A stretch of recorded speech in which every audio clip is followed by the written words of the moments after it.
الجديد أيها الشعب السوداني، قبل أن نبدأ الفيديو من فضلك علق بأي شيء وأعد نشر الفيديو لنتمكن من الاستمرار. اسمع حتى الآخر. قيصر روسيا يتوعد ادعامه بأقل من أسبوع ويهين تشاد ويدل دول الغرب في حوار خاص مع القيصر رئيس روسيا بوتين متحدثا عن علاقة بلاده مع السودان قائلا: أنا رجل صريح للغاية، لا أخفي شيء.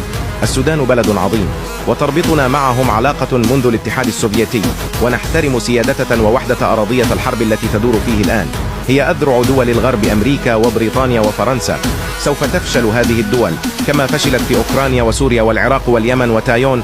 لا نعلم سبب خوف وقلق الغرب في أن يكون لنا مصالح مشتركة بيننا وبين السودان، وبناء قواعد عسكرية تحمي مصالح البلدين وتعود بالنفع وكسب الخبرات السودانيين. وعندما تم سؤاله عن الدعم السريع ردا قائلا: هناك قوات خرجت عن السلطة العسكرية ولم تستمع لقائدها الأعلى لجميع أركان الجيش بما فيها هذه القوات، بمعنى أنها أعلنت التمرد والفوضى وكان لابد من كبحها.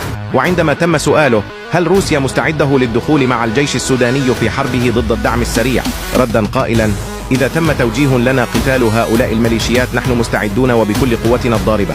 ووعد مني شخصيا لن يكون هناك متمرد في السودان خلال أسبوع واحد فقط.